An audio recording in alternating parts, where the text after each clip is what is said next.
Girl looking good here. Ready to go? Ready for some questions? My girl Gabby asks, what is your favorite race and class to play? Anyone who knows me knows that I am elven sorceress through and through and through. All my characters are elven sorceresses, and I'm going to keep it that way. None of the other players seem to pick human. Honestly, a human who can cast a bunch of magical spells isn't that close to what I am in real life, so it works out. So human. I can't pick a favorite class. They're all too cool. I usually play rogues or rangers because I like to be sneaky and like angsty and brooding. My character was a half man, half crab. A hard top head. Arm was a giant claw. Think if Aquaman had a really gritty reboot with a dark backstory. What keeps you from doing those stupid things in game that aren't entertaining? Well, nothing, because I do those things. We decided we were going to kind of ignore the more boring survival aspects of, oh, you need X amount of food, and really just having fun with it. I feel like I do a lot of stupid things in the game that aren't entertaining.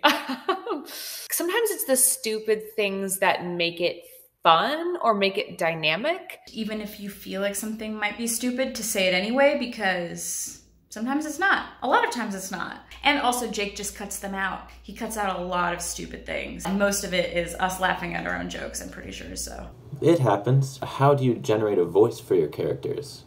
Very poorly, actually. With Violet, I tried to do something a little bit like lighter and princessy and fluffier, but I always wanted her to have a darker undertone. Sometimes my Violet voice got lost. Good question. This is the voice I use when I need to get people out of my way, actually, because if I talk like this, they don't even hear me. So I just drop it down here and I'm like, excuse me. And it works very well. He's a pipsqueak. Let's just go higher and maybe more nasal. And then, yeah, it's just, and he talks like this and he just never really shuts up. Kind of the opposite of me.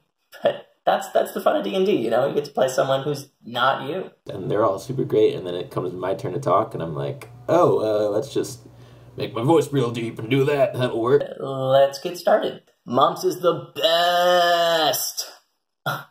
Brianna Molnar, author, you're the best. Oh my, I'm blushing. She's not wrong. My own fiance thinks Mumps is the best, so. Mumps was always there to keep us on the straight and narrow. He was our moral compass, and we are forever grateful. Favorite D&D character, Liz Biz 2008 wants to know. I don't know. My favorite D&D character that I've played is the very first one I made, and her name was Max, and she was a rogue elf. First, they all got taken to prison, and she single-handedly snuck in and broke out the entire party. Another friend of mine had found in the adventure where it's like a wand produced an elephant. I used talk to animal to calm it and make it my best friend, and Buddy the elephant became my favorite D&D character of all time. I love the roleplay stuff. So any character that is engaging to roleplay with, I really enjoy. Go-to comfort food.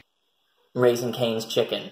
That box combo, but replace the coleslaw with more fries. It's free. I don't know if you know that. I cannot eat enough cereal. Cinnamon Toast Crunch, Lucky Charms. I love cereal. Sometimes I eat too many cookies and then I make myself sick, which is not comfortable. How did y'all meet and get the idea to start a podcast? Love listening to you guys, by the way. Oh, thanks, Eggy baby. I actually didn't know any of these people before the podcast, but I had been involved with a couple other RPG podcasts, and kind of somehow my name, I think, got tossed around. Serendipity, I guess. Yeah, Jake rounded us up, and he got this campaign going, and I was like, yeah, I'll play, because I'm doing the easy part. I'm doing the fun part. He's the dungeon master. I feel so lucky to have met everybody because we just all had such naturally good chemistry that it was a blast to record, and I think it's pretty entertaining. Eggy baby said that it is, so it is. How's your day going, kiddo? My day's good. I did some cleaning. I cleaned, you know, this section of this room so that I could make this video. Had a mimosa, had some coffee, laid in bed. Maybe I'll even go outside today. I don't know. Who knows? The world is full of possibilities. Some random guy 314 asks, how's your day going, kiddo? And to you I say, Better with you in it. What was your favorite monster from the show? I think maybe my favorite monster was the blobby monsters in the basement of the tavern. Probably just because, I guess with all the hype the villagers were putting up and like the frightening things that happened when we walked in, I wasn't expecting just a blob. Gibbering mouthers, which are those like silly putty with teeth, really felt cool. It was, I think, comedically underwhelming. And that's what I loved about it. It's just a blob. And there were so many and they were so random.